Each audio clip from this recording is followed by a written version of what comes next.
Voici maintenant le professeur Max, expert en expertise. Oh, tu sais, quand les types de 130 kilos disent certaines choses, ceux de 60 kilos les écoutent. Les temps ont changé, les petits candidats veulent se faire entendre désormais et refusent de se taire. Mais ce qui m'a surpris chez les petits candidats, c'est qu'ils sont pas ridicules, ils m'ont pas fait rire, ce qui est quand même très surprenant vu le contexte actuel. Asselineau connaît ses dossiers, Poutou fait l'esprit avec des bonnes répliques, Jean Lassalle a fait une grève de la faim pour sauver des emplois. Un politicien qui refuse de se gaver dans l'intérêt de ses administrés. Oh, mais où on va là? Dupont-Aignan qui gère bien sa ville, en plus c'est Le Monde, un journal de gauche qui l'écrit, c'est un monde. Cheminade d'Erto, bon, 0,5% à 2, on s'en fout. Mais je fais comment, moi, pour écrire ma rubrique humoristique? Heureusement, j'ai eu un petit moment d'incertitude, mais j'ai reçu un mail il y a 2-3 jours du secrétaire départemental Nicolas Dupont-Aignan m'informant qu'il n'était pas dispo pour l'entretien pour une radio car il avait rejoint le Front National. Ça arrive. J'ai eu l'idée de revenir sur les petits candidats auxquels vous avez échappé. Henri Guénaud, député UMP qui avec 5 000 € par mois n'arrive pas à vivre décemment. En plus, il est méprisé par Emmaüs.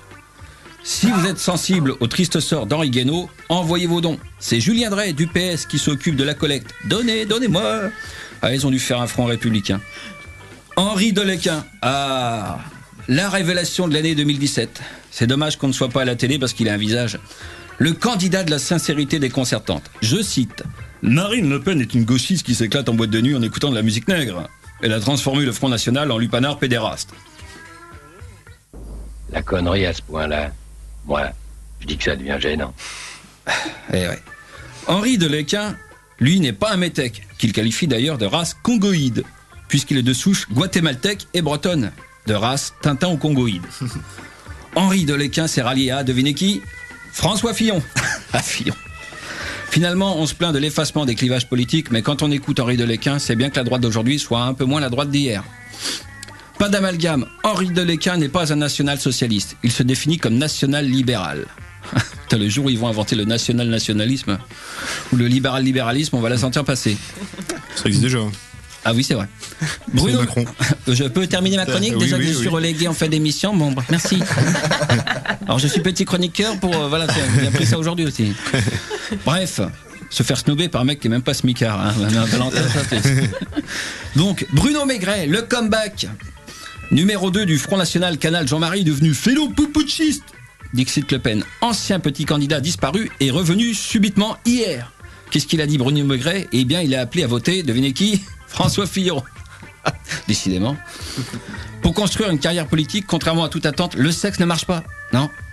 La preuve, Cindy Lee, 52 ans, bien conservée, actrice X de son état, candidate du Parti du Plaisir, qui prône la transparence. Eh ben, elle n'a pas eu ses 500 signatures. Bah, ils avaient des crampes au moment de signer, les maires ou quoi, là? Que s'est-il passé? On ne le saura jamais. Même Ramayad, qui est pourtant plus sérieuse et plus belle, n'a pas convaincu 500 maires. Ils lui ont préféré la communiste rance Nathalie Arthaud. Des choses que je comprendrai jamais. Que faire pour convaincre tout un peuple de vous désigner comme chef suprême quand on part de rien? Être soutenu par des célébrités peut aider, ou pas. Regardez Renaud, qui pendant 40 ans a craché sur tout ce qui n'était pas d'extrême gauche, tout ça pour soutenir François Fillon, et maintenant il est rendu à soutenir Emmanuel Macron, quoi. En tout cas, chers politiciens, ça ne coûte rien de demander un soutien à Renaud. Il est chaud en ce moment, Renaud. Ah, il a soutenu des gens pires que vous. J'ai envie de dire au camarade Renaud, regarde-toi, regarde-toi, regarde-toi. Pour gagner en notoriété, il y a l'assassinat politique. Eh oui, l'assassinat politique, méthode utilisée par le député socialiste Jean Jaurès en 1914. Tout le monde se souvient du grand humaniste de gauche. Enfin, grand humaniste, l'homme qui a tout fait pour que les travailleurs n'aient pas de jour férié le 11 novembre. Frère remarquer. Tout ça pour être suivi 80 ans plus tard par la députée de droite Yann Piat. Eh bien, l'assassinat politique en termes de notoriété, c'est un succès immédiat pour capter l'attention et rentrer dans l'histoire de France. C'est aussi une preuve de l'honnêteté du politicien ainsi éliminé. Cependant, très vite, cette méthode apparaît comme une fausse bonne idée. Selon des études, l'assassinat politique montre ses limites pour les projets à court, moyen et long terme. Préférez-lui une tentative de meurtre sur votre hologramme, ça passe mieux. Il y a le cas de Jean-Marie Le Pen qui a tout essayé pour y arriver en partant de rien. Le bandeau de pirate sur l'œil, la maîtrise de l'imparfait du subjonctif, les chants du légionnaire, la chasse aux rouquins. Je vais faire courir, moi, tu vas voir le rouquin là-bas. Oui, c'est un classique. Hein? Pédé!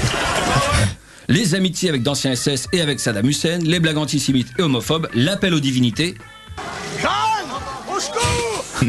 Jusqu'à sa semence, son engeance. Oh, le gars, franchement, il aura donné de sa personne, ça faut lui reconnaître.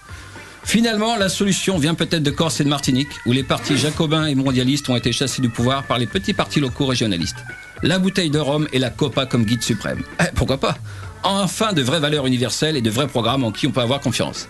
Mes amis, bonsoir. Bonne fin de journée.